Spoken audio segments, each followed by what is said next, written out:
It's a quiet April morning in 1922. Plumes of dark smoke curl from a stone chimney, drifting over the snow-covered Bavarian countryside. Down in the yard, the livestock are fed and watered. The daily chores of an isolated farm are already underway. But the people who own this farm didn't light that fire. Andreas Gruber and his entire family have been dead for 3 days, their bludgeoned bodies stacked quietly under the hay in the barn. Whoever committed the massacre didn't flee the scene. They washed their hands, made themselves at home, and settled in to live alongside the 6 corpses they had just created. The Grubers were notorious for their extreme, self-imposed isolation. They lived on an estate known as Hinterkaifeck, hidden away in a dense forest, completely cut off from the nearby village of Gruber. They kept strictly to themselves, and their neighbors were more than happy to return the favor. The killer's 3-day stay at the farm proved the family was utterly, helplessly alone. The intruders slept in their beds and ate their cured meats, while the household lay slaughtered just yards away. The architecture of the farmstead itself functioned as a perfect trap. Hinterkaifeck was an Einothof, a traditional Bavarian farm layout where the residential living quarters, the animal stable, and the barn were all integrated under one continuous roof. This design meant an intruder could traverse the entire length of the property. A person could navigate from the deep recesses of the barn, pass through the animal stalls, and step directly into the family bedrooms without ever stepping outside into the snow. Weeks before the murders, the family's sense of security began to erode. It started small. One of the 2 keys to the house vanished without explanation, leaving the family unable to properly secure their doors. Days later, Andreas Gruber found a Munich newspaper left on his property. No one in the region subscribed to it, and the postman hadn't dropped it by mistake. Then Andreas discovered a single set of fresh footprints leading out of the winter forest, and terminating at the door of the farm's machine room. There were no tracks leading back out. Consumed by their own paranoia and distrust of local authorities, the Grubers chose to ignore these anomalies. By refusing to seek help, they turned their physical isolation into an inescapable cage. They had been warned. 6 months prior to the murders, the family's previous maid packed her bags and abruptly quit. She claimed the house was haunted, driven away by the persistent sounds of footsteps and scratching echoing from the ceiling. Those sounds were entirely human. The attic at Hinterkaifeck was an undivided, open hayloft that stretched continuously across the entire structure, hovering directly above both the barn and the residential rooms. When investigators eventually searched this loft, they found physical proof of a hidden camp.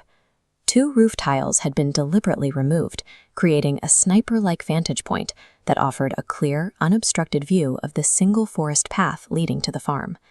Nearby in the straw, police discovered deep, human-sized impressions where someone had been sleeping. Beside the makeshift bed lay a partially eaten piece of smoked ham, stolen straight from the Grubers' own pantry. For days, or perhaps even weeks, the killer sat in the dark. The family went about their daily routines, sleeping, eating, and arguing, entirely unaware that they were living mere inches beneath their patient executioner. The waiting ended on the evening of March 31st. Somehow, the intruder managed to lure the 4 adults out of the house, through the stable, and into the darkness of the barn, one by one. As each family member crossed the threshold, they were ambushed in the pitch black. The killer struck them down using a mattock, a heavy, pickaxe-like agricultural tool that belonged to the family. Autopsies revealed that 7-year-old Kazelia survived the initial blow. She lay alive in the dark straw next to the bodies of her mother and grandparents for hours. In her profound shock, she tore out clumps of her own hair before finally succumbing to her injuries. With the adults neutralized, the killer left the barn. They moved silently through the indoor stable connection, opening the interior door and crossing the threshold into the residential living quarters. There, the massacre concluded. The intruder found the newly hired maid, who had only arrived that very afternoon, and bludgeoned her as she slept. Then they stepped into Victoria's bedroom and executed 2-year-old Joseph in his bassinet. If this had been a simple robbery, the perpetrator would have ransacked the home and fled. Yet investigators found a massive fortune in gold coins and paper cash, sitting completely untouched in plain sight. Instead of running, the killer stayed. Over the next 3 days, they maintained the farm's routine. They fed the livestock, milked the cows, sliced fresh meat from the pantry, and casually lit fires in the kitchen hearth. The undisturbed wealth and the multi-day occupation dismantled any theory of a panicked thief.